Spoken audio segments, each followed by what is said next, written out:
Welcome to the world united. Welcome to the world united. Today's topic for her is energy medicine and faith-filled journey to holistic wellness. With that, I welcome Dr. Denise. Over to you. Thank you. Thank you, Vasant, for that lovely introduction. It is indeed such a blessing to be speaking once again at a We Are One Summit by the World United. So I would like to speak about my journey in spirituality. So it started when I was really young. Okay, when I was in class 6, all of 10. Some issues at home made us, really fall to our knees and ask God, what is actually going on? At that time, it was just parents pushing into it. Okay, it was just, maybe just go to church, sit in the Blessed Sacrament, and I didn't make much of it. The real shift came was in the Mumbai floods, 2005, when I was lost. First time in train, all alone, 24 hours, didn't return home when I was stuck. And that is the time I actually experienced God's grace and blessing, because I call that my second birth. Not having friends that day to return back home, and just being with a total stranger, one lady who took me home, reached me right up to my home, told me where she stays, and we never found her after that. I think that was the shift which made me believe that, okay, there is somebody watching over me. Now, that was just when I was in class 11. I had already decided by then that I want to become a doctor and I want to do what I'm called for. That incident imprinted upon me that I wanted to do something for God's people. Now, my topic here and this panel that we are speaking on is spirituality and health. My first question to you is, do you want to be healed? And I'm sure that there will be not one person here who will say no. When we look around today, what we witness and see all around us is brokenness. Each of us are wounded in some way or the other, even me for that matter. And we all require healing, be it physical, emotional, or spiritual. And every day is that journey to know yourself better in what area of your life you need that healing. Today, we are gathered here on this platform to bring about unity consciousness. When will this unity consciousness and feeling of oneness come within? Will it come when somebody tells you, oh, we need to be united and do something to make a difference? No. It will come when your mind, body, and spirit is aligned. When we operate from a space of love, once we become aware of our being and undertake the journey of healing, that is when we will truly be able to experience the feeling of oneness and unity. Now, as a homeopath and into holistic healing, we believe that every human being is an expression of energy.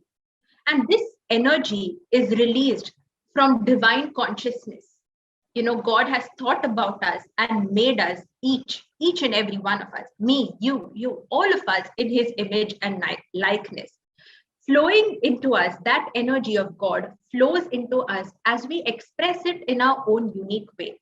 Now, during my 2.5 hours of consultation, what I do is I try to understand the unique way a person experiences this God-gifted energy from the divine consciousness made in his image and likeness, and then prescribe a remedy accordingly.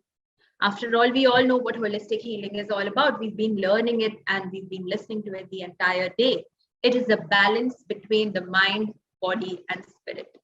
And I resonate with a verse from the Bible, Proverbs 14:30, which says, a peaceful heart leads to a healthy body. I'll say that again. A peaceful heart leads to a healthy body. Because when we are at peace with our being, when we are at peace with ourselves and in our hearts, we will be perfectly healthy.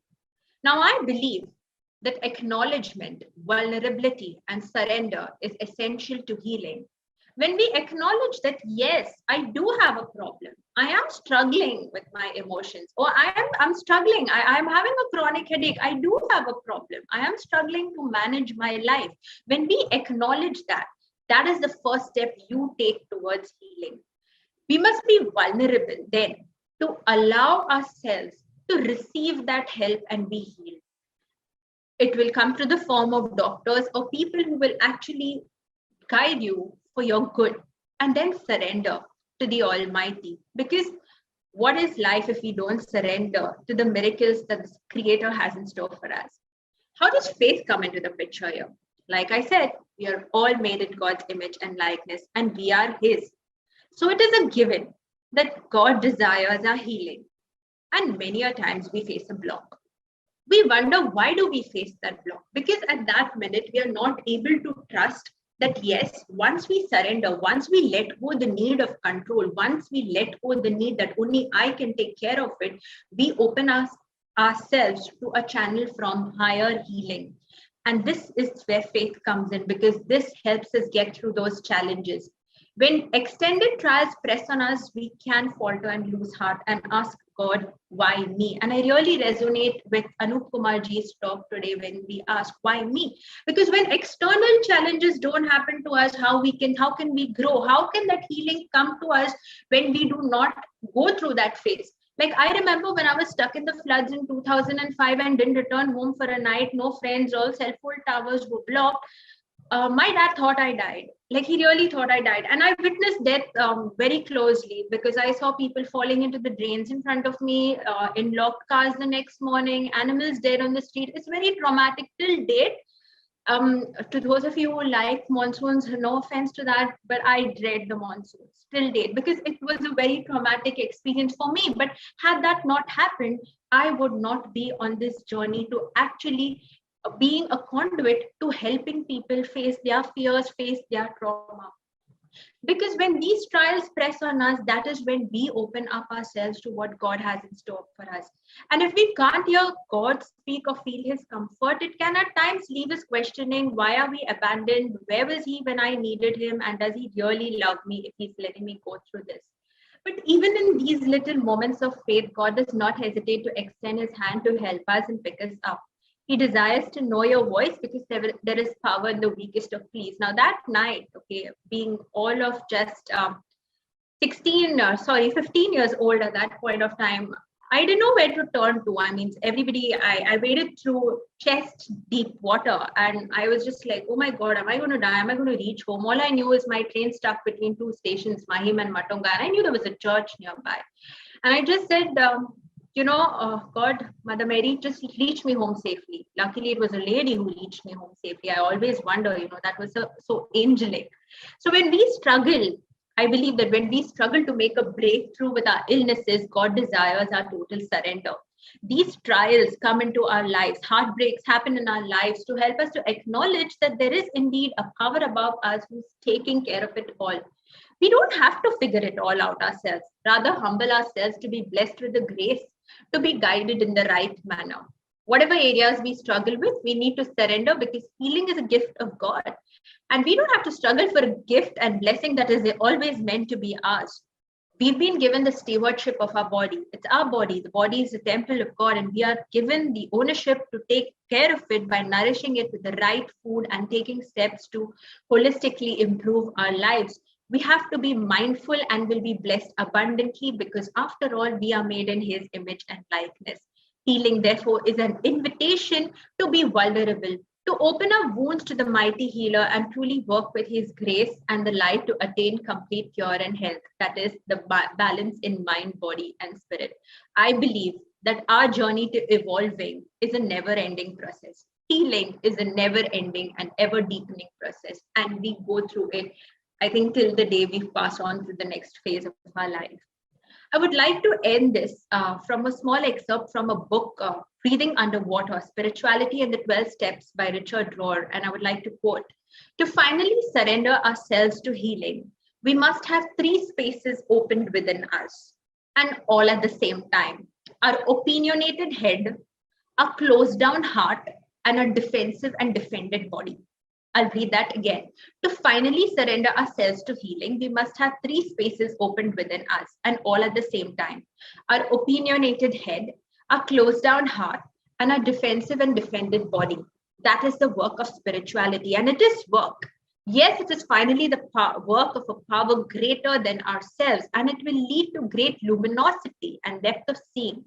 That is why true faith is one of the most holistic and free actions a human can perform. We just have to have that faith to surrender, to allow that grace to work in our lives.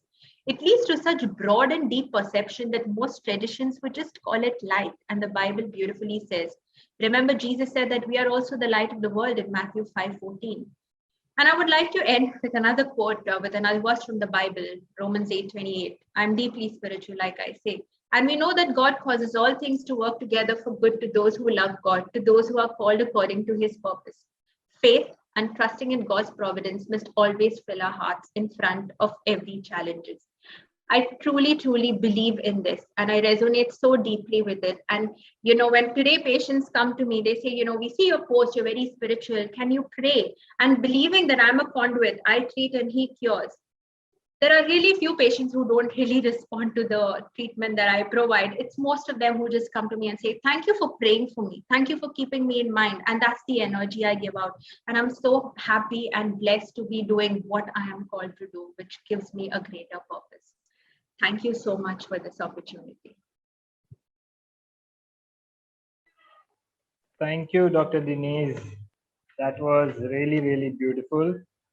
And I would like to say that when you do things with authenticity, with your heart in it, that itself is a prayer. So your patients, the people who trust you are right.